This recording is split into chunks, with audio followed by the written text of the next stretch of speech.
Last Tango in Aberystwyth by Malcolm Price, dramatised by P.G. Morgan and directed by Nigel Lewis.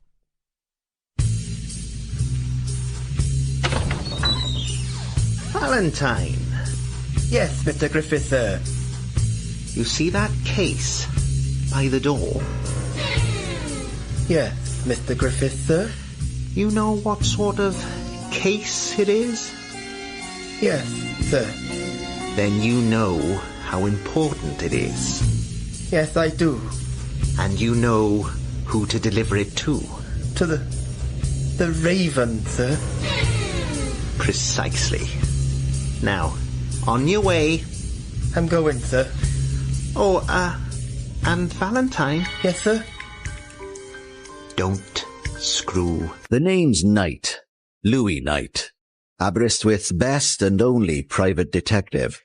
I was on the trail of Dean Morgan, professor of undertaking at Lampeter College. He'd come here to Aberystwyth for some reason and hadn't been seen since. I decided to start my investigation at the very top with Jubal Griffiths. He was the mayor and head of casting for Aberystwyth's What the Butler Saw movie industry. Yes? Hello, Ma'am. I've come for the speakeasy.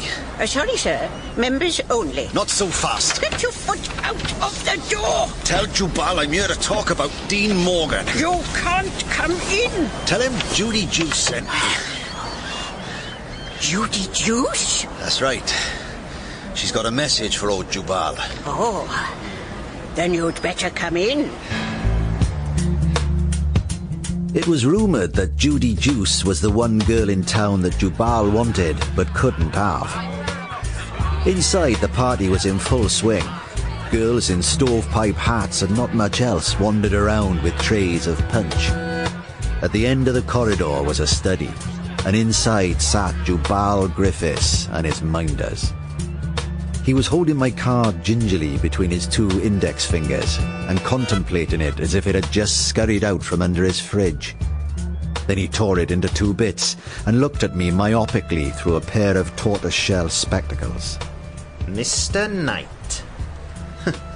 I appreciate your candour, Mr. Knight.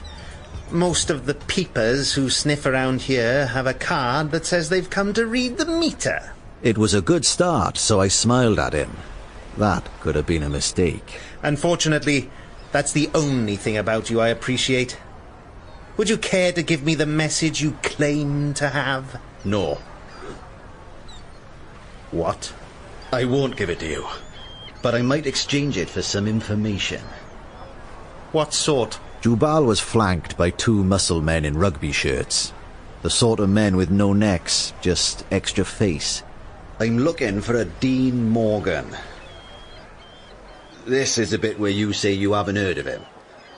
Just to spite me, he said nothing, so I filled in the silence. He went missing, as people often do in Aberystwyth. I'm struggling to see a connection to me. It was time to raise my game. Dean Morgan was found last night floating face down in the harbour with a broken neck. I think you boys put him there. I sensed tension in the air, and mild surprise at the news of the Dean's death, which was understandable, as I just made it up. Well, let's ask them, shall we? Gentlemen, have any of you thrown a man called Dean Morgan into the sea recently? No, not as possible. Well, I am relieved. Anyway, he seems to have made an excellent recovery. You see, he phoned me 10 minutes ago. He did? Everyone in the room was laughing, except me. As tears slid down Jubal's face, he turned to his tough guys. Throw this piece of trash into the sea. Yeah, boys. Next morning I woke up on the beach, a cold tongue of seawater licking my face like a faithful dog. My head was throbbing. They dumped me just above the high water mark, which meant that, all things considered, they must have liked me. Louie? Louie? What? Calamity? Come on, Louie. Smile. Calamity, what are you doing? I am testing my new camera. Do you like it? Will it squirt water in my eye? Nope. Then I like it a lot better than the old one. Calamity Jane, my teenage sidekick. A girl who got to hear the word on the street long before I did, and usually paid a lot less for it. We'd been partners for 3 years now, since the great flood passed over Aber like a giant car wash. What are you doing? I am taking Aunt Minnie's. Aunt Minnie's? It's an expression that spies use for tourist photos which accidentally include something top secret in the background. You know, like a Russian missile or a defector. And who's Aunt Minnie? They call them that because there's always someone's aunt in the foreground. That looks like quite an expensive piece of kit. It's from one of my debtors. These photos will come in useful one day, I swear. Well, when you're ready, we've got a proper job to do. If we're lucky, we might even get paid. Oh, yeah? Look at this picture. A middle-aged priest in a dog collar. His name's Dean Morgan. He looks like fun. He's been teaching the undertaking course at Lampeter for 30 years. They teach that? You have to learn somehow. Then one day, he decides to visit Aberystwyth and hasn't been seen since. Who's the client? One of his students, name of Gretel Jones. She sent me his photograph with her letter. So you haven't met her yet? She's due at the office later this morning. Great, I'll be there. Where are you going now? I thought I'd take some pictures down at the railway station. Well, have fun. Some of us have got real work to do. See ya. Yep. Bye. I've had a lot of clients in my office, but none of them was quite like Gretel Jones. She wore a brown nun's outfit and a black headscarf. He was always such a quiet, normal gentleman. The sort that wouldn't say boo to a goose. But then one day, out of the blue, he announced that he was going away. A few days later, he calls me from a phone box and tells me to cancel his milk. So, he felt like taking a holiday. Dean Morgan would never do something as frivolous as that. Perhaps he'd had enough of looking at stiffs all day.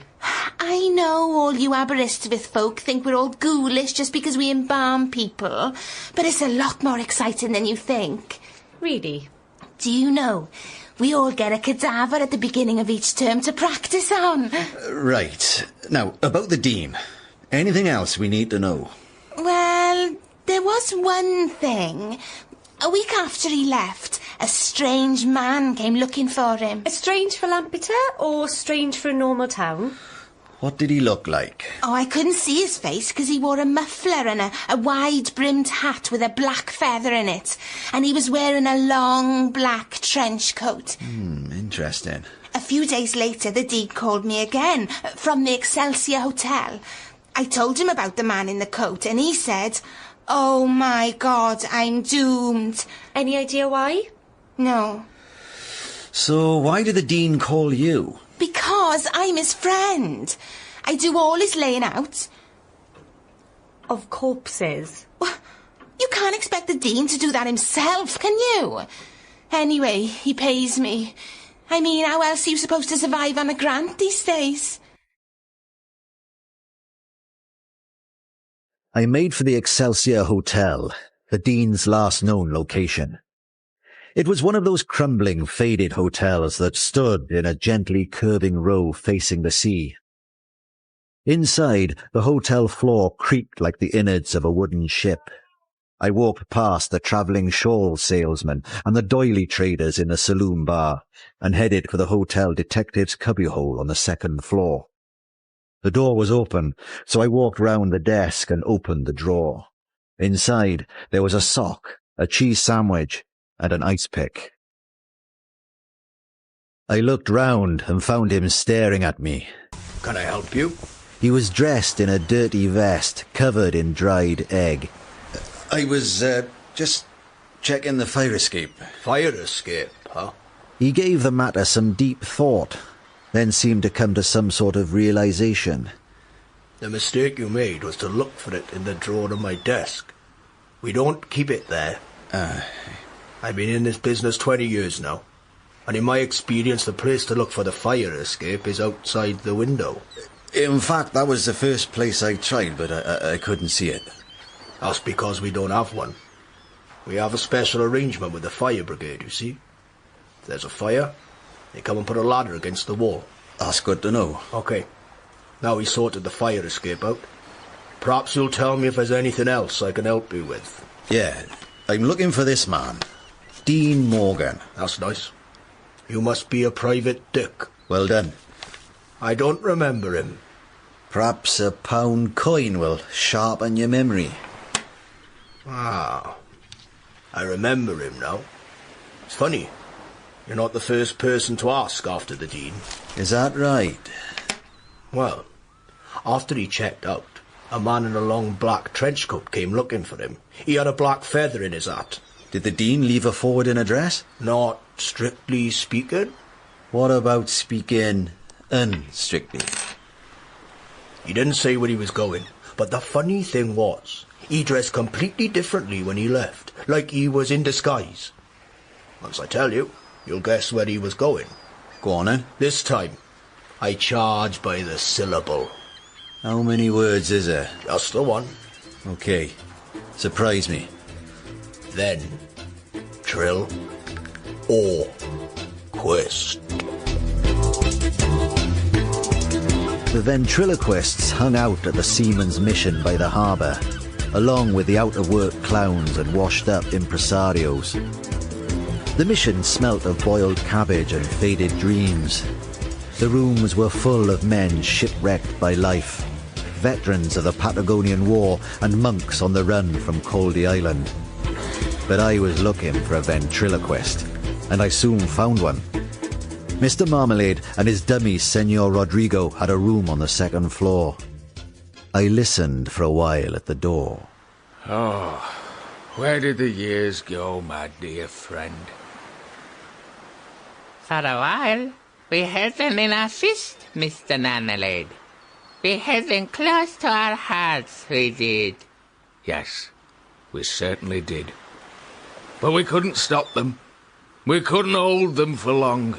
They fled, like the pages of a torn-up program blowing down the street. Yes, that's it. Blowing down the street.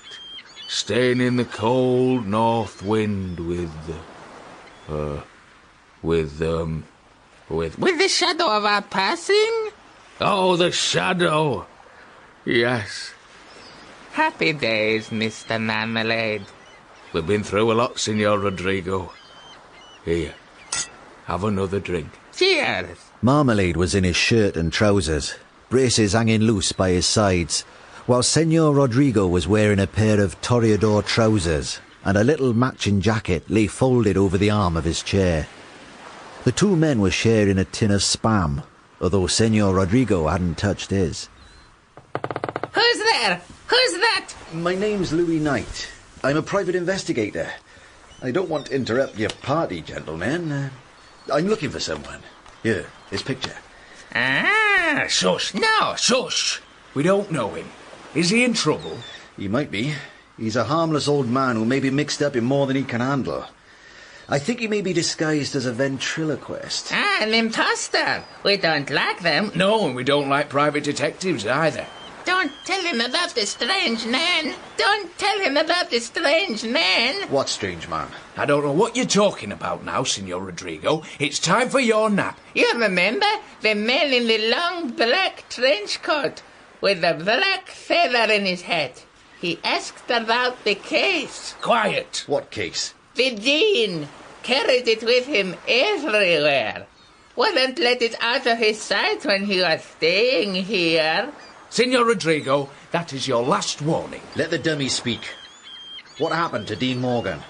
When he heard that the long-coated man was looking for him, he fled, leaving everything except the case. Where did he go? He told me he was running off to join the circus as a clown's assistant. I told him he was crazy, that it was all pies in the face and kicks in the backside. But no one ever listens to a dummy, do they? Right, that's it. You're a naughty, naughty man. You're going back in the suitcase. No, I don't like it in there. No, you are. No, I'm not in the case. No.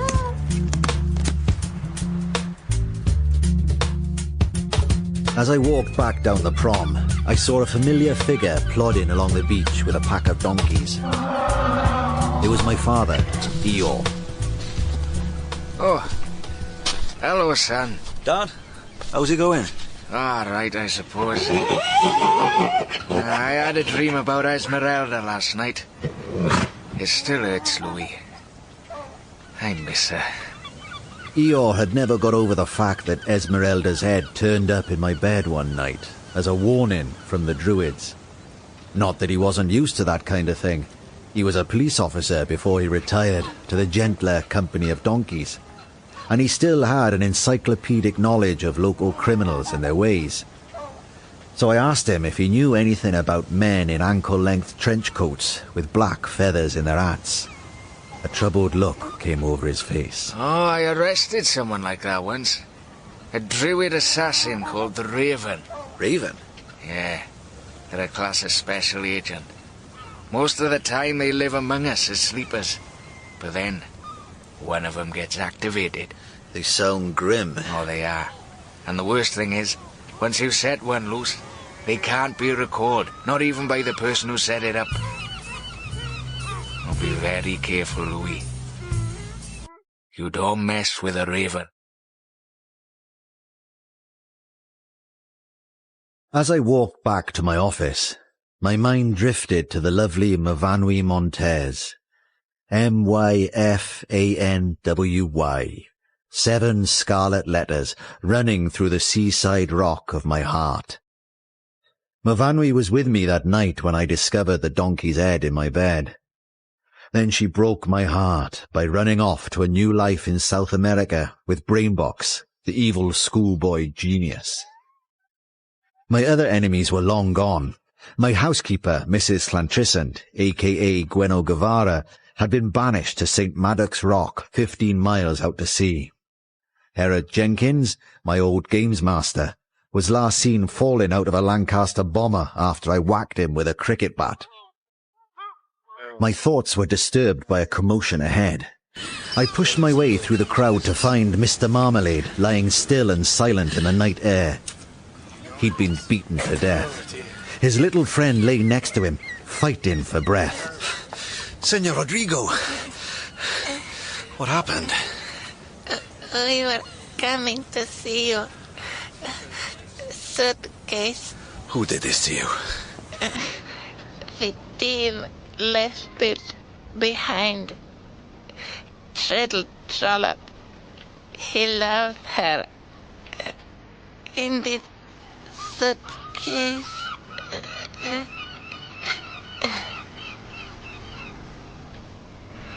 I laid the wooden body down respectfully on the pavement and went over to the suitcase. Inside was just one item. A fudge box top with the picture of one of the most beautiful treadle trollops I'd ever seen.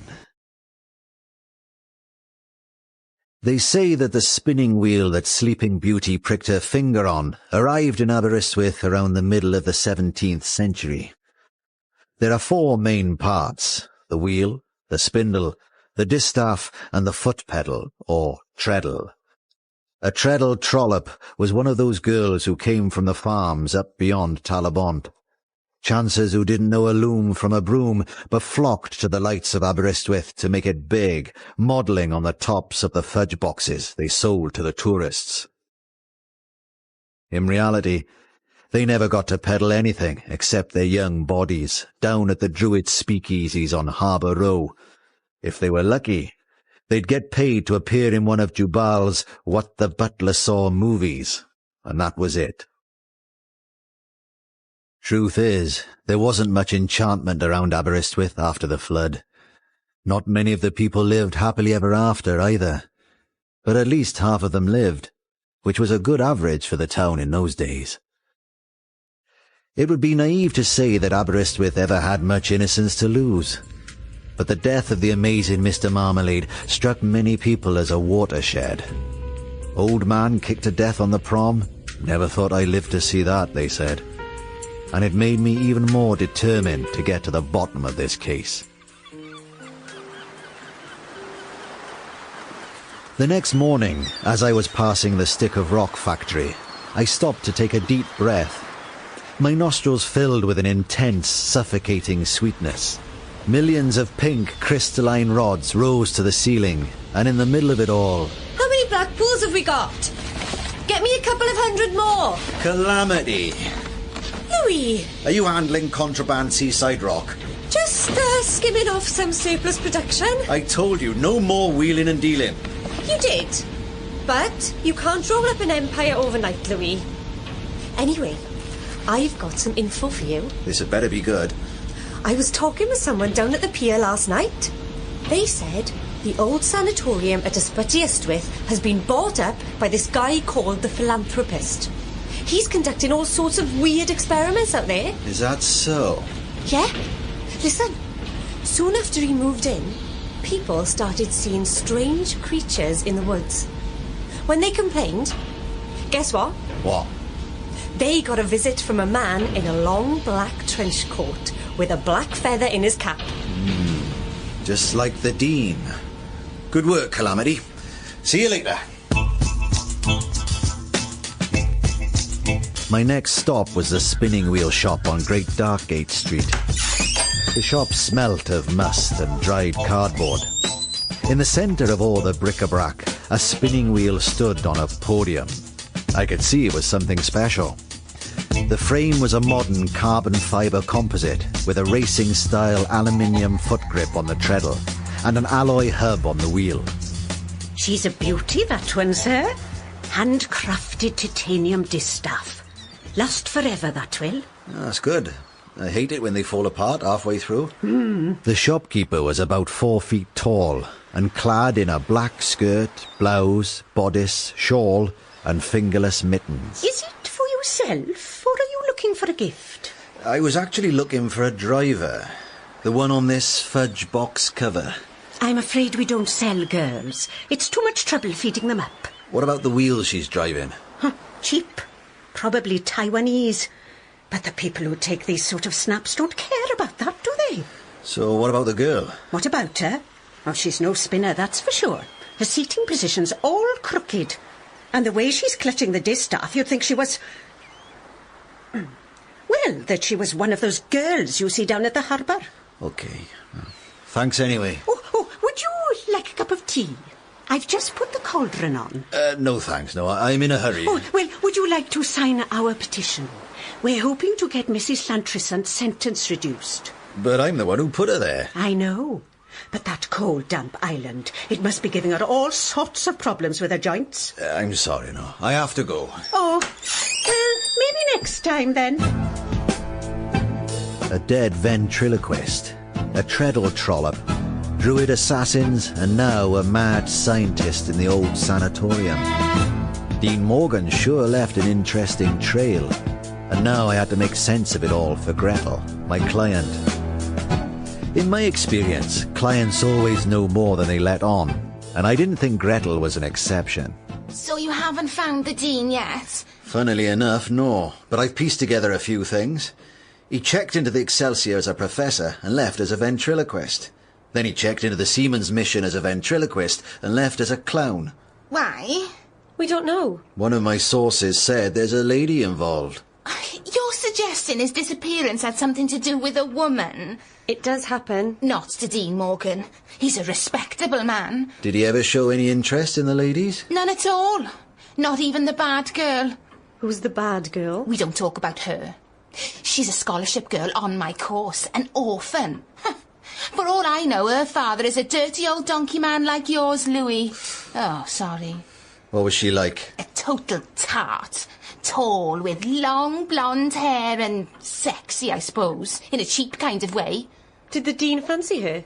He would never go for a girl like that. Come on, Gretel, you might as well tell us. She was blonde and cute, with curves in all the right places, and all the professors in Lampeter went crazy for her. No, it wasn't like that. It wasn't. She was a horrid, low-class... Hang on. Let me get this. Knight Errant Investigations. Louie, it's me. Who's me? It's me, Mavanwi. It was the voice of the woman I loved. My heart stopped in its tracks. Myfanwy? Where are you? Louie? Can you hear me? Louie? Myfanwy? Myfanwy! In the first episode of Last Tango in Aberystwyth, Louie Knight was played by Richard Nichols, Calamity by Sarah Lloyd-Gregory, Gretzel and Myfanwy by Lynn Seymour, and Jubal by Kieran Self.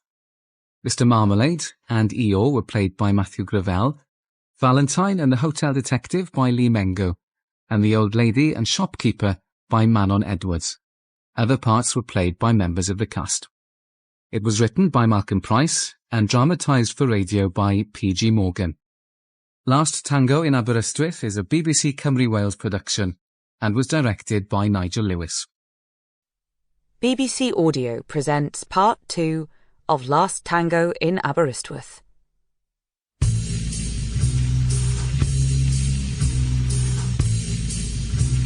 The name's Knight.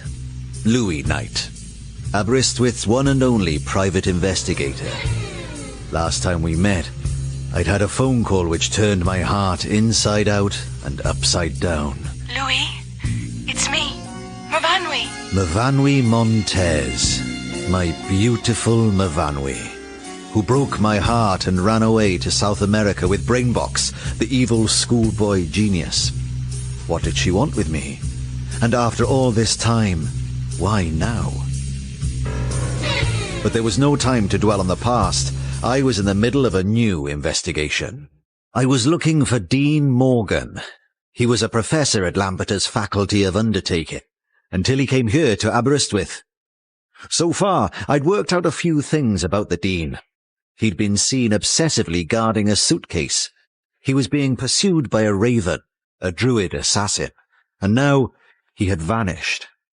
I had one tantalizing clue. The Dean had fallen for a treadle trollop, one of those girls you see posing on knitting patterns and fudge boxes. I had a picture of the girl, but no name. I needed answers, and I knew exactly where to look. The new Moulin nightclub was at the end of the pier. I vowed that I'd never go there after Myfanwy left, yet here I was, a moth drawn to its lurid flame. The club was hot, crowded and sweaty. Moulin girls lolled about in their stovepipe hats and not much else. As I sat at the bar, nursing a glass of rum, Jubal and his minders walked past me. Well, hello, Mr. Knight. Have you found your Dean yet? Jubal Griffiths was mayor in this town now, and head of our What the Butler Saw movie industry. I'm getting closer, Jubal. Have you remembered anything that might assist me with my inquiries? I assure you, Louie, if I do, you will be the last to know. Thanks. Now, if you'll excuse me, I have to dance. As Jubal made his way to the dance floor, I realized who his partner was, Mrs. Bly Jones. She was the commander of ABBA's Meals on Wheels service, a ruthless generalissimo who had risen to the top by recognizing a simple truth. When hunger stalks a ruined town, as it did in Aberystwyth after the flood, a withheld bowl of gruel is a far more effective weapon than any druid's club. Mrs. Bly Jones had had a good teacher. She was the sister of Mrs. Llantrisant, a.k.a. Gweno Guevara. Mrs. L had been banished to St. Madoc's Rock for her crimes against Aberystwyth, and now it was her sister who reigned supreme. Just then I felt a tap on my shoulder. Hello, Louie. Father Seamus, what brings you here? Oh, wherever there are souls to save, you'll find me. I call it community outreach. For example, did you know about Mrs. Bly Jones over there? What about her? Well, many years ago I helped her through a particularly bad patch. She fell victim to weaknesses of the flesh and bore a love child. What happened? She gave it up for adoption. No one knows where the poor child is now. God bless Mrs. BJ's troubled soul. But what about you, Louie? What brings you back to the Moulin? I'm looking for someone. In fact, you might be able to help me. The girl on this fudge box top. Do you recognise her? Never seen her before. Is she in trouble? I think she might have run off with someone called Dean Morgan. And I think he may be in trouble. That's why we need men like you, Louie. Our moral centurions. Men who stand guard so weaker men can sleep. Quite. Well, I'm sorry I can't help you. I must be going. Midnight mass in half an hour? I wasn't sure about the moral centurion line, but one thing I was sure about. When I showed Father Seamus the picture of the treadle trollop, and he said he didn't know her, he was lying. Ladies and gentlemen, please show your appreciation for the reigning King and Queen of Cambrian Tango, Mayor Jubal Griffiths and the Right Honourable Mrs. Bly Jones. All eyes were on them, apart from mine. I was watching Father Seamus, who was slipping out through a side door. As I followed, I found myself in a dark room. I'd stumbled upon a toffee apple den. Father Seamus had vanished, but through the shadows I saw a familiar, safari-suited figure putting a Granny Smith to his lips. Valentine. Mr. Knight, how lovely to see you. How the mighty are fallen. From Druid-style guru to this. Oh, indeed. A sorry state of affairs, Mr. Knight. You're looking for Dean Morgan, aren't you? How did you know? You're not the only one looking for the Dean. What do you mean? Oh, Louie, it was all a terrible mistake. Valentine, where is he? The bottom of Cardigan Bay, probably. You know what a raven is, don't you? A druid assassin. How did you get mixed up with them? I was told to give a suitcase to a raven, and the Dean got in the way. What do you mean? Oh, I gave the case to Dean Morgan by mistake. How did that happen? I was told to look out for the man in a long black trench coat with a feather in his cap. This man sits next to me in a bar, dressed just so. And I asked him what he does for a living. And he says, my trade is death. To me it holds no sting. Flesh is just meat. And the cold impersonal cut of steel as commonplace as the pen is to the clock. Yeah, he was an undertaker. How was I supposed to know? I thought he was my man, so I gave him the case. Valentine clung to my leg, his face a rictus of pain and desperation. You won't tell anyone, will you, Louie? I can't lose my toffee apples. Please! It was just a casual comment in an Aberystwyth bar, but it was enough to put Dean Morgan's life in peril. But why were the Druids so obsessed with that suitcase? I could tell from Valentine's fearful face that I was heading for trouble with a capital T. The next morning, I was shooting the breeze with Calamity when Gretel called at my office. Come in, Miss Jones. Calamity and I were just strategizing about your case. Oh, don't bother. I had a phone call from the Dean last night. Is he okay? Yes, yeah, but he told me that he wants to be left alone. But we're trying to help him. Why would he do that? Because he's furious. He said that some very bad men were looking for him and that your bungling was making their job easier. We know what we're doing, Gretel. Yeah, we're invisible to the naked eye. Well, you have to stop. I'm calling off the hunt. I don't get it. Surely that'll put the Dean in even more danger. That is, if he's telling the truth. Of course he's telling the truth. The Dean has never told a lie in his life. And what about you? What? Calamity. You haven't been exactly straight with us. What do you mean? I've been asking around. All that stuff about your rival, the bad girl in college. You didn't tell us that Dean Morgan actually made a pass at her one night while you were there, did you? Who told you he did it? How did you know? It's my job to know. I'm a detective. That's right, she is. Sort of. Well, that's enough. Good day to you both. Gretel, wait! Oh, Calamity, you've just lost us our only paying client. She's been lying to us from the minute she walked through the door, Louie. Well, we'll never know now, will we? Because little Miss Marple here drove her away. I am not staying here to be insulted. I've got work to do. Oh, really? Like what? I've got to sort out my photos. What photos? The Aunt Minnie's. Oh, yeah. The photos you've been taking around town, which might accidentally include something top secret in the background, like Russian spies. The ones that always have someone's aunt in the foreground, yes. See you later. I've got some real work to do. I took a toy gun, given to me by a cowgirl at the old moulin. I knew it would come in useful one day. It was time to make my peace with Father Seamus. Hello, my child. What brings you to confession this cold winter night? I need spiritual guidance, Father. I need to know whether shooting a priest is a mortal or venial sin. Louie, what are you doing? What do you want? A confession, of course. I showed you a picture of a treadle trollop and you said you'd never seen her before. But that's the truth. You're a very bad liar, Father.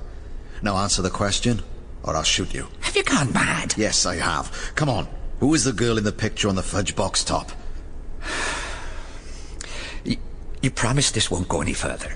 Anything you say is protected by the sanctity of the confessional, Father. You should know that. All right, it's true. I know the girl. Because, well, I've seen her in a movie. What sort of movie? Does it really matter? What sort of movie? Oh, Louie, the sort where humans sip from the cup of vileness and become crude, detestable engines of lust. You mean one of Jubal's What the Butler Saw flicks? Yes, it was. Rather a good one. Oh, forgive me, Louis. The girl is a filthy, lecherous Jezebel. A girl who oozes iniquity from every pore. Do you know her name? Her name is Judy Juice. Thank you, Father. Say 3 Hail Marys and stay off the communion wine. Judy Juice. That name again. She was the beautiful young treadle trollop. Judy was the one girl in town that Jubal Griffiths wanted but couldn't have. The problem was how to find her. The next day, Calamity had some information for me. I've just seen a contact down in the harbour, and apparently this guy who they call the philanthropist... Who took over the old sanatorium at Aberystwyth? Yeah, well, you'll never guess what I've been told. Surprise me. Well, the word on the street is that he's doing experiments out there on people's brains. Really? And what's more, you'll never guess who he's been experimenting on. Herod Jenkins. Herod's alive? Well, think about it, Louis. When you knocked him out of the Lancaster bomber, where were you? Flying pretty low over Nantamore Reservoir. You see? It's not unusual to fall out of a plane and survive, particularly if you're a games teacher. Is someone pulling you a leg? Well, that's the thing. My friend met Herod while he was walking on Pimliman. Herod said he'd escaped from the sanatorium, but... Yes? He seems to have turned into a Hungarian folk singer. Perhaps that's what's happened to the Dean. Maybe they've captured him too and they're doing strange things with his brain. I suppose it's a possibility. Listen, what do you know about Judy Juice? The movie star? Oh, not much. Except they say she's been staying at one of the caravans in Trevechan. The 15th along on the right-hand side, down by the river, with a guy called Lester's a minder. Right. I don't like the sound of this philanthropist, Louis. Someone's got to stop him. OK, Calamity. Now, you go home and leave it to me, please. The Trevechan holiday caravans were strung out like plastic diamonds on the cheap necklace of the River Radol. It was pitch black, but as I approached, I could just make out the figure of a man leaving Judy's caravan. Hey, what are you doing? This is private property. I've come to see someone. Oh, yeah, that's what they all say. Get lost. Who is it, Lester? This fella says he's come to see you. Miss Juice? Who are you? My name's Louie Knight. I'm sorry to bother you, but I'm a private investigator. I wanted to ask you about Dean Morgan. Ah, you're the one with the little girl. Yeah, that's me. I've seen you around. OK, Lester, he's all right. Are you sure, Judy? Quite sure. Don't worry. He'll be gone by the time you get back. Won't you, Mr. Knight? Anything you say, Miss, Judy. Inside, the caravan floor was littered with foil takeaway tins, like silver ingots on the floor of a vault. Judy waded through the silver sea and crashed onto the sofa. Sorry about Lester. He gets a bit overzealous sometimes. That's all right. Okay. What do you want to know? I'm looking for Dean Morgan. Interesting. Why are you looking for this Dean Morgan? He's a professor at Lampeter University. He came to Aberystwyth, and now he's gone missing. So why do you want to find him? I think he may be in great danger. And what makes you think I can help? I hear he took quite a shine to you. He left behind a fudge box top with your picture on it. Yeah. Okay. I knew him. He was sweet. But I really don't think he wants to be found now. Did anything happen between you? You're the private investigator. What do you think? I figure you like Chinese food. Yeah, it's all I ever eat. You ever been there? The takeaway? No. China. Oh. I want to go one day. Just hop on the night train to Shrewsbury, head under the Channel, and get off in Peking. Yes, sir, one day. One day. So you know where the Dean is now? You know, some other guy came asking about the Dean. Was he wearing a long black trench coat with a black feather in his cap? Yeah. And he wasn't as sweet as you. So what did he want? He said the Dean had a suitcase which belonged to him. Did the Dean ever talk about this case? All the time. I never saw it, but he was always saying how they wanted to kill him. All because he'd accidentally got this stupid case. Did he tell you what was in it? He said it was an official death warrant. For who? He wouldn't say. Someone neither of us knew, so we didn't really care. Okay. Well, I better get back to Calamity. Enjoy your food. And if you have any more information, I'd be grateful. It would be my pleasure, Louie. Nice girl. Back in my office in Canticle Street, I contemplated the last few days. What kind of fiendish Pandora's box had Dean Morgan opened? And what about Mavanwi, my old flame? She'd rung me again, leaving a tantalizing message on the answer phone. But I had no idea where she was. It was then I noticed the note on the typewriter. It was from Calamity. It said she'd quit working with me. She wanted to go it alone for a while, and she already had a lead to go on. Maybe I shouldn't have been so hard on the kid for losing our only paying client, Gretel. Maybe I should have taken her more seriously when she was going on about the philanthropist and his experiments down at the sanatorium. Then it struck me with the force of a Vale of Rhaedol steam train. Maybe I should take a look at her Aunt Minnie's. The photos were neatly filed by time, date and location. On the prom, down by the harbour, outside the cabin coffee shop, and by the railway station. The problem wasn't just that they were all out of focus, but I didn't know what I was looking for. I was about to give up, when my gaze lingered on one of the photos at the railway station. I looked again, and my heart lurched. Oh my God. It's you. The photo was supposedly of a family of 4 leaving on a walking holiday, but I was more interested in the woman standing behind them. She looked as if she'd just stepped off a train, a suitcase at her feet. She was a little blurry and indistinct, but I could tell she was beautiful. And she used to be mine. Mavanwi. It struck me. Someone who might hold the answers would be my old adversary and cleaner, Mrs. Llantrisant, sister of Jubal's favourite dance partner, Mrs. Bly Jones. Mrs. L, a.k.a. legendary Welsh freedom fighter Gweno Guevara, was banished to St. Madoc's Rock after the Great Flood. Now she stands there on the cliff, day in, day out, like an Easter Island statue, staring longingly at her old home. Would she talk to me?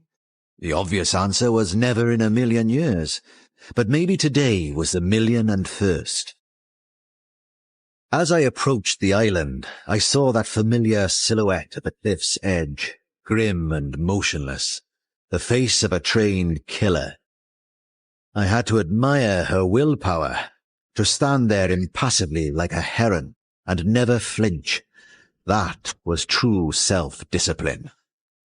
Just then, out of nowhere, a young man appeared on the path and walked up behind Mrs. Llantrisant. He put his arms around her waist, hoisted her into the air, and put her under his arm. Hey, you! Mrs. L remained ramrod straight. This wasn't Gwenno Guevara. It was a tailor's dummy. Oi! Stop! The boy started to run, but a swift rugby tackle brought him to his senses. Mrs. Llantrisant, a lifelike dummy with NHS specs, taunted me with a cross-eyed stare. Get off me! This is private property! What's going on here? I don't know! What have you done to Mrs. Llantrisant? She paid me £5 a week to take her dummy in and out of the rain. So where is she now? I've no idea. She just said she was returning to Aberystwyth to get her revenge. On who? I don't know. She must have said something. Well, there was one thing. What? I overheard her muttering something about her sister. But I got confused because she started saying something about a young girl. Mrs. Blythe-Jones isn't that young. What else? I don't know anything else. I swear.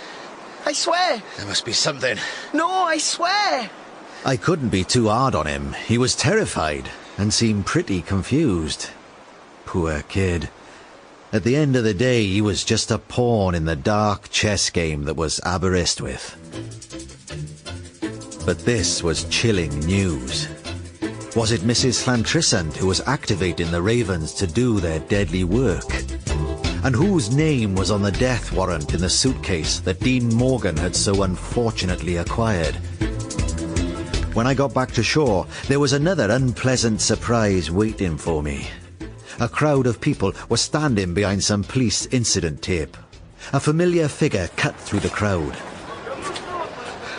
Louie, it's terrible. Father Seamus, what's going on? In the alleyway. I was just around the corner. I heard it. What? She was on her way to see Jubal. Who? Mrs. Blythe-Jones. She's dead. How? Shot by a sniper. Sitting in the open-topped Meals on Wheels staff car, driving down Great Darkgate Street. Fiercely proud, her Sam Brown shining in the shafts of sunlight that pierced the gathering storm clouds. People doing their shopping waved or shouted greetings to the heroine of Pimlimmon. And then there was that bright flash, that deafening sound, the crack that made all the war veterans die for cover, and the children burst into tears. Oh. And so tragic, Louie, because she was obviously besotted with her new lover. What do you mean? I heard her cry out, her last 2 syllables, with such heart-rending emotion. Jubal! Now call me cynical, but there are 2 interpretations you can put on that. True, it could be a sad farewell to her true love, or it might also be an ingenious way of identifying her assailant. It was time to pay Jubal another visit. Oh, welcome, Louie. I've been expecting you. Did you do it? Do what? Did you kill Mrs. Blythe-Jones? I can't fool you, can I? I tell you this in the full confidence that you'll be able to do absolutely nothing about it. Yes, I killed dear Mrs. Blythe-Jones. On Mrs. Llantrisant's instructions? Of course. She'd become very jealous of her sister's newfound power and realised that after her return to Aberystwyth, this town wouldn't be big enough for the 2 of them. But Mrs. B.J. was your dance partner. The honey trap, Louis. The honey trap. And it was you that helped Mrs. L escape. Bravo, Louis. I'm really getting to like you. So, the case that Dean Morgan obtained, that held the death warrant for Mrs. Blythe-Jones? Oh, no. There is a death warrant in there, of course, but it is for another of Mrs. Llantrisant's enemies. Somebody completely different. Who? That I cannot tell you. It wasn't hard to work out, though, especially judging from the evil grimace Jubal was giving me as he spoke. I knew that Mrs. L blamed me for her exile, and I couldn't think of anyone else she hated quite as much as me. Where is Mrs. Llantrissant now? Oh, come, Louie. You know that would be a little too much information. All I can tell you is that she's hiding up in the Pimlimmon Mountains, where you will never find her, until the last part of her master plan is carried out. What last part? That, also, I cannot tell you.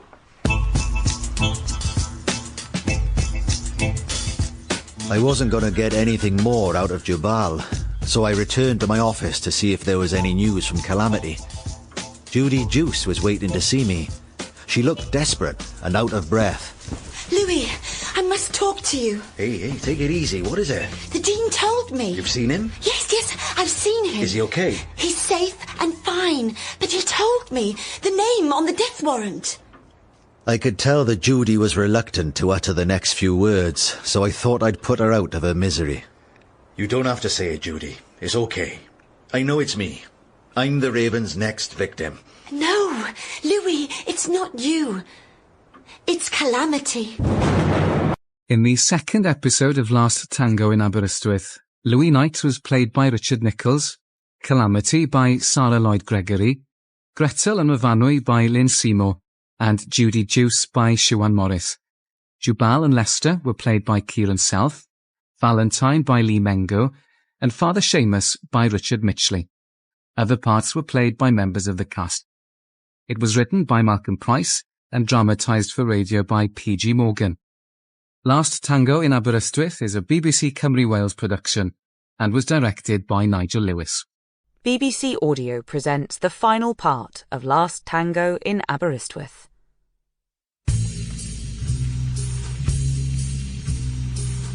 The name's Knight. Louie Knight. Aberystwyth's one and only private investigator. I was on a simple case of a missing person, Dean Morgan, but it had begun to spiral out of control in a big way. For example, I had a strange phone call from my ex-sweetheart. Louie, it's me, Myfanwy.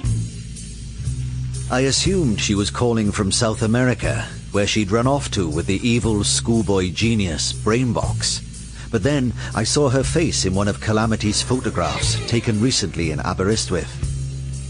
I figured if anyone would know what was going on, it would be Mrs. Llantrissant, a.k.a. Gweno Guevara, banished to St. Maddox Rock, 15 miles out at sea, as a punishment for her crimes against Aberystwyth. But when I got to the island... What have you done to Mrs. Llantrissant? She paid me £5 a week to take her dummy in and out of the rain. So where is she now? I've no idea. She just said she was returning to Aberystwyth to get her revenge. On who? I don't know. And now I knew who she had it in for. Firstly, her sister. Louie, it's terrible. Father Seamus, what's going on? Mrs. Bly Jones, she's dead. Shot by Mayor Jubal. Secondly, I presume as a means of getting at me, Mrs. L was targeting my assistant. The Dean told me the name on the death warrant. It's Calamity. But I couldn't find Calamity to tell her. I hadn't been too pleasant to her recently, and I wasn't really surprised when she left me a note saying she was going it alone. But she said she was following a lead, and I suspected it was a trap. A lethal trap. I needed some grown-up advice. It was time to talk with my dad and his donkeys. So then I met Judy Juice, who says she spent some time with the Dean. The missing person you were looking for? Yeah, and apparently the case he was carrying contained a death warrant for Calamity. It should have been delivered to a Raven. And no, Calamity's gone missing. Yeah. You trust this Judy Juice? Yeah. There's something about her. I think she might be a little sweet on me, too. Oh, don't fool yourself, Louie. What do you mean? I saw Judy Juice coming out of Jubal's house while I was walking the donkeys in the morning. It looked to me like there was something going on between them. Really? Be careful, son. Nothing is quite what it seems in this town. Eeyore's police experience meant that he was usually right about such things. But how could Judy lower herself to Jubal's level? The man who had dated and then murdered Mrs. Bly Jones. Anyway, they haven't necessarily got Calamity yet. But she's gone looking for him. It's what they wanted. She's been set up. It still doesn't mean they've got her yet. There could still be time. I could feel his eyes on me, secretly willing me to be strong. He rested his chin thoughtfully on the top of his thumb. You know the film, A Night to Remember, about the Titanic? I've seen it. Marvellous film. All those people drinking and dancing and their lives so glittering and full of promise. And then a strange noise, almost imperceptible. And yet, the shard of ice had opened up the ship like a tin opener. You see, I know you're scared, son. Everyone gets scared. It's what comes next that matters. But that's the problem. I don't know what comes next. No, not yet. But you will. Listen. On the Titanic, when the passengers saw that they were doomed, many of them became little better than snarling dogs. They panicked and screamed and lost their moral code. But not everyone did. As water entered the engine room, the millionaire, Ben Guggenheim, walked into the first-class lounge with his servant and ordered a brandy. The ship's officers pleaded with him to go up on deck, because it went without saying that a man like Guggenheim would get a place in a lifeboat. But he said no. He refused to go. Never let it be said, he said, that a woman or child died on this ship because Ben Guggenheim was a coward. So often when I see you, Louie, risking your life and getting knocked down once a week by some piece of dirt who's not fit to wipe your shoes, well, I see it. And I think, there goes Ben Guggenheim. You think of something, because my son never lets anyone down. I took the Llanbadan road out towards Pimlimmon, but realised it was hopeless trying to find Mrs. Llantrisant in her remote hideaway somewhere on Pimlimmon Mountain. So I cut south at Ponwerwyd for a Sputty Cynfyn. A sign told me I was taking the Pontasputty Cynfyn over the Nantasputty Cynfyn, which was good to know. I was headed for Ysbyty Ystwyth, to the old sanatorium where Calamity found out that a mad scientist was experimenting on people's brains. Maybe she would be there. I parked the car a quarter of a mile from the sanatorium, on a rain-spattered, mist-smothered Welsh hillside, and started to walk downhill towards the house. There he is! After him! There were 4 of them, a hunting party by the look of it. I started running, over a ditch, under a hedge, between some trees, and straight into a steel man-trap. As I writhed around in agony, the dogs and their owners drew closer and closer. Sir, what's happened to you? Get me out of this thing before I bleed to death! Of course. How terrible. How terrible. Take a sip of this. It'll take the edge off your pain. Oh, thank you. There you are. We'll have you sorted in no time. I was among friends. I took a long, hard slug from the hip flask. Is that better, sir? I nodded my head, but the action proved more difficult than I'd expected. My head was as big as the moon, and when I tried to speak, my tongue felt like a sleeping iguana.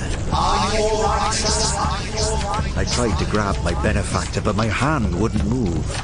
And then the lights went out. Mr. Knight? Mr. Knight, can you hear me? Oh. How are you feeling, Mr. Knight? I felt better, you know. There was a metal box attached to my waist. What's with this belt? Oh, I wouldn't touch that if I was you. Now, I've got a surprise for you.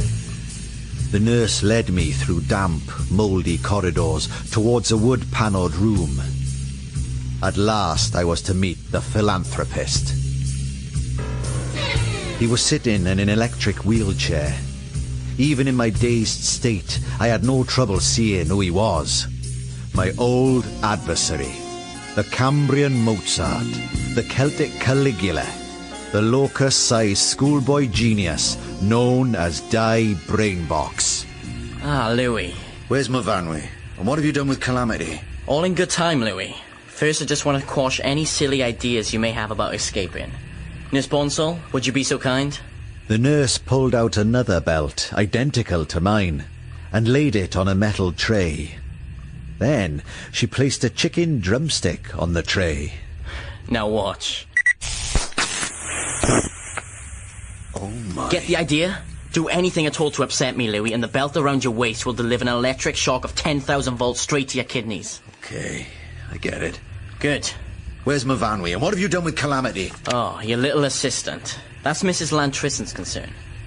Just about now, Calamity will be turning up at a pre-arranged location, expecting to be given information about the whereabouts of a dean. Then she'll be taken to a secret location, where she'll be held prisoner. And, if you do as I ask, I'll tell you where it is. So, what's this all about? Love, Louie. Lovey, love, love. I've been looking into the neurological basis of love, how it can be triggered and how it can be stopped. Movanwi. Indeed. You see, it never really worked out for us in Patagonia. Movanwi was happy for a while, all the singing and the fame, but deep down she still pined for old Louie. I'm touched. I tried everything. My friends at the Cambrian Gazette made up news stories about your wedding and later your tragic fatal accident, but to no avail. She still talked about you all the time. Then I decided I would make her love me. How could you do that? I embarked on some simple biochemistry to rearrange my beloved's cerebral cortex and then carefully implanted some mental sensations in her delicate brain. You're mad. Where is she? All in good time, Louie. You don't want me to hit this button, do you? So, where does Herod Jenkins fit into all of this? I reasoned that if I could turn Herod into a lovable Hungarian folk singer, just imagine what I could do with Movanwi. You're insane, Brainbox. Insane! That was just a weenie one. There's much more where that came from. What do you want, Brainbox? Well, there was just one problem with Herod's treatment. It didn't last. After a while, his real memory returned. That's when he escaped. Yes. So your treatment doesn't really work. Ah, but it would. I need to make sure she knows that I'm the only one who really loves her. You're mad. And you're rude. I'll tell you where Calamity is if you tell Movanwi that you don't love her anymore. Never. I really think you should meet her before you rush to your judgment. She's here? Of course. And she's ready to meet you. But before we enter her boudoir, permit me to ask one question. Do you love Movanwi for her physical charms, or do you love her for her character? You mean, do I love her for her body or her mind? Quite so. For her mind, no question. Excellent. Nurse Bonsall, bring Mr. Knight to the conservatory. Very good, sir. Prepare yourself, Louie. For the last year or so, she has not been like she used to be. The nurse showed me into the conservatory.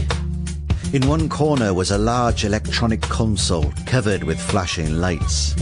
In the centre of it was a perspex cylinder containing a living human brain. Hello, Louie. How are you doing? Brainbox, what have you done to her? You haven't changed a bit, Louie. How do I look? Answer her. She's been so looking forward to this. Be nice. Oh, well, you know. Same old Movanwi. Liar. Cheer up, sweetheart. How about a song for our guest? What shall I sing? Anything. Una paloma blanca, I'm just a bird in the sky. Una paloma... Stop this obscenity! How could you say that, Louie? Look what you've done. You're such a rude... And you are the filthiest, vilest piece of vermin. Oh, don't come that I'm so pure and noble bit with me. You're just like all the rest. I knew it, but she wouldn't believe me. You're just like all those other lecherous toads down at the filthy club who saw her as a piece of meat. You don't know what you're talking about. Yes, I do. I'm not a lusting animal like you. I love Movanwi. Love? You call this love? What do you know about love? Well, everything. I've read every book on the subject. You didn't find out the first thing, Brainbox. This proves it. A cold, inhuman monster such as you doesn't have the capacity to love. You think this is Myfanwy? A brain in a jar? Myfanwy is the girl running along the sand dunes at Ynys with the salty wind blowing in her chestnut hair, with firm young limbs of warm flesh and blood running joyously into the sea. Oh, grow up, Louie. You grow up. No, you grow up. Boys, boys. This isn't love, it's a dissection. Oh, so now we're getting the truth. You don't really love her anymore, do you? Is she happy? Happy? I deal in facts and certainties, Louie, not candy floss. The fact is that you don't love Myfanwy. I can see it in your face. Louie, tell me that's not true. I'm sorry. Tell Myfanwy you don't love her, and I'll tell you where they've taken Calamity. It's all right, Louie. You can say it. Look at me now. A brain floating in a tin of chicken soup. But remember, you loved me once. And I loved you. I couldn't take this anymore. But after all the emotion of the last few minutes, I suddenly remembered something that didn't quite make sense. I ran over the facts in my mind a few times to make sure I'd remember them correctly. Then I calmly walked over to the console, took a last look at Myfanwy and then at Brainbox, and cried out, "I love you, Myfanwy. I always did. Okay, you were a real cow to me at times, but that didn't matter. I always forgave you, and I hope you'll forgive me now." No, you fool! No! Brainbox was racing towards me, his finger pushing the remote. The shock ran through me in spears of blue and silver fire. But then he tried to press it again, and nothing happened. Oh, bugger. The belt needed recharging. This was my moment. I lunged at the console. "Forgive me, Myfanwy." No, stop! And pulled the plug out from the wall. For a few moments, there was silence. Brainbox was unconscious, and Myfanwy was dead. Would God ever forgive me? Louie! Myfanwy! In here! In the next room! I stumbled through the debris into the next room and found Myfanwy. All of her, in one piece, looking as lovely as ever, tied to a chair in front of a microphone. Oh, Louie! Louie! Myfanwy! I attacked the cords with fevered hands, and soon she was free and in my arms. I pressed my face against her head and breathed deeply the lost incense of her hair. Hey! Why did you switch me off, you pig? Hey. When Brainbox said you'd been like this for a year, I knew it must have been a scam. Because I'd seen you looking perfectly well in a recently taken Aunt Minnie. A what? Oh, never mind. Anyway, why did you lie to me? Pretending that you were actually a disembodied brain. If I'd given the game away, he would have killed you with the belt, so I had to play along. You did very well. Even the bit where you pretended that you loved me. Where did you learn to act like that? Oh, Louie, for that part, I wasn't acting. I drove Myfanwy back to town. As we reached the crest of Penglice Hill, the familiar sight of Aberystwyth appeared beneath us, like a faithful dog. The battered old pier and the pointy turrets of the old college, all set up against the backdrop of a dove-grey sea. I had to stop Mrs. Lantrisant and Herod from kidnapping Calamity. I drove straight to the police station to get help, and found... Calamity! Hi, Louie, how you doing? You're safe. Of course. Hey, did you hear about Mrs. Lantrisant and Hera Jenkins? Apparently, they were hiding up at Pilgrim's Pass. I couldn't find you, so I tipped off the cops. Have they got them? Nah. They sent some men up there to check it out, but they'd already gone. So what happened to you? Well, that lead I had? I was on my way to meet someone who was going to give me some information on where the Dean was, but this chick in a dark shawl met me first.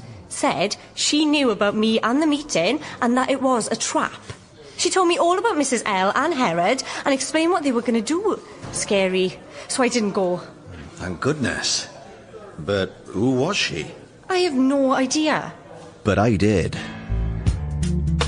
With Myfanwy and Calamity safe, I could afford to relax a little now. But there were still some loose ends to tie up. I left Calamity to sign a few forms at the station, dropped Myfanwy off at my office and drove to Trefechan. Judy Juice's caravan, down by the River Rheidol, was dark and silent. Hello, Louie. Gretel. This wasn't what I'd expected. The Lampeter student who'd originally brought the case of the missing Dean to my door.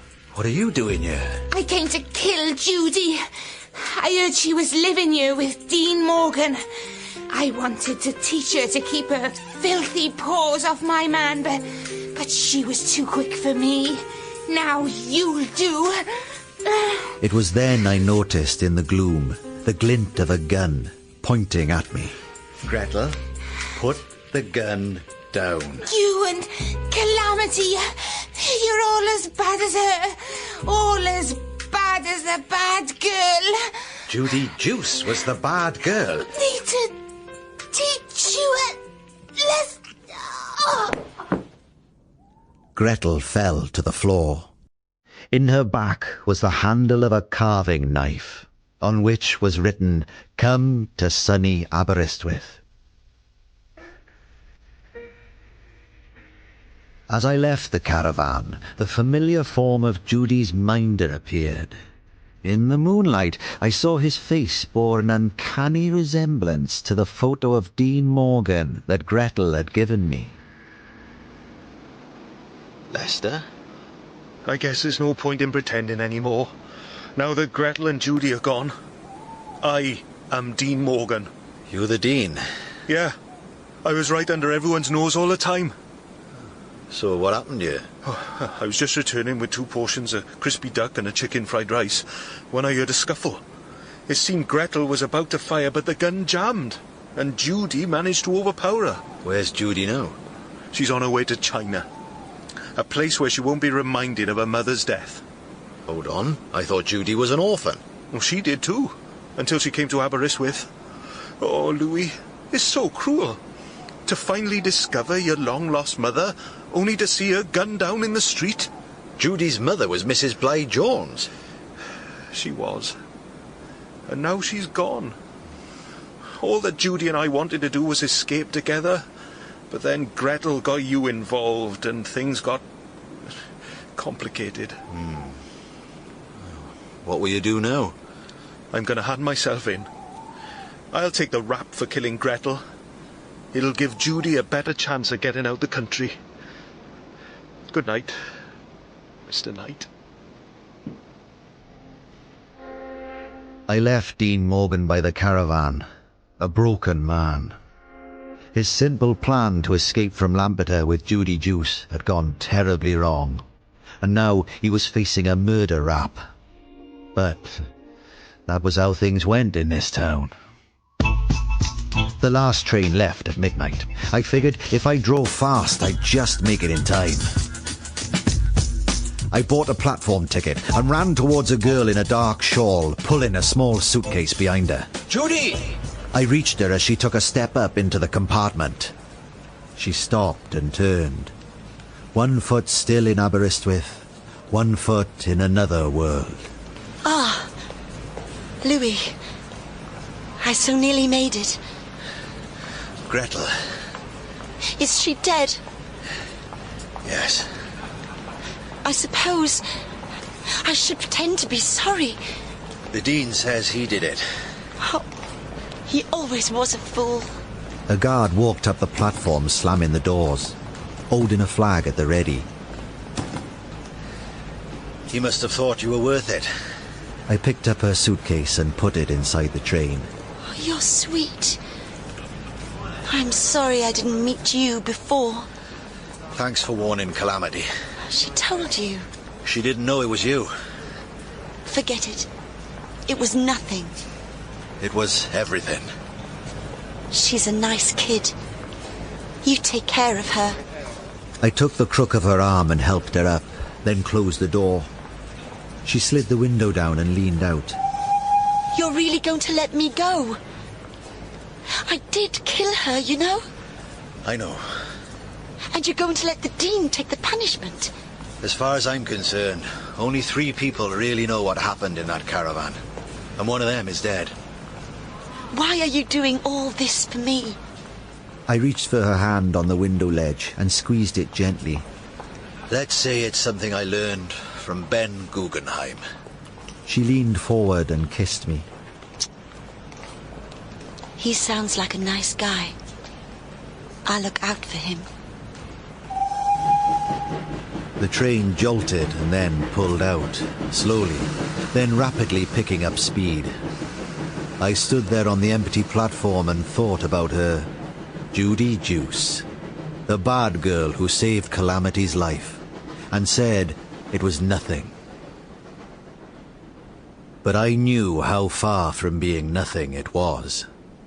I knew the cruel price she must have paid, because only one person could have given her the details of the rendezvous with Calamity. Jubal Griffiths, a man she despised, who serenaded her mother and then slew her, and who finally must have enjoyed, that night, the only girl in Aberystwyth they said he could never have. A fine mist began to form, making the lamps along the track fizz like sparklers, and in the distance the tail lights of the train finally winked out. From the street outside came the sound of a car door slamming, followed by the staccato clatter of high heels on concrete. I turned and saw a girl racing towards me, like someone I once saw running across the dunes at Ynys Las. And then I caught a glimpse of her anguished face, and I knew she hadn't come to catch a train, but to stop someone leaving. Oh, Louie! Oh, Louie, you're not leaving, are you? Please. Please don't go. I threw my arms around Myfanwy and buried my face in her hair. As I drank her scented darkness, the horn sounded from the distant hills, and the night train to Shrewsbury raced eastwards, up that bright, silver ladder of hope. In the third and final episode of Last Tango in Aberystwyth, Louie Knight was played by Richard Nichols, Calamity by Sarah Lloyd Gregory, Gretzel and Myfanwy by Lynn Seymour, and Eeyore by Matthew Gravel. Lester was played by Kieran Self, Judy Juice by Siwan Morris, Father Seamus by Richard Mitchley, and Brainbox by Craig Robert. Other parts were played by members of the cast. It was written by Malcolm Price and dramatised for radio by P.G. Morgan. Last Tango in Aberystwyth is a BBC Cymru Wales production and was directed by Nigel Lewis.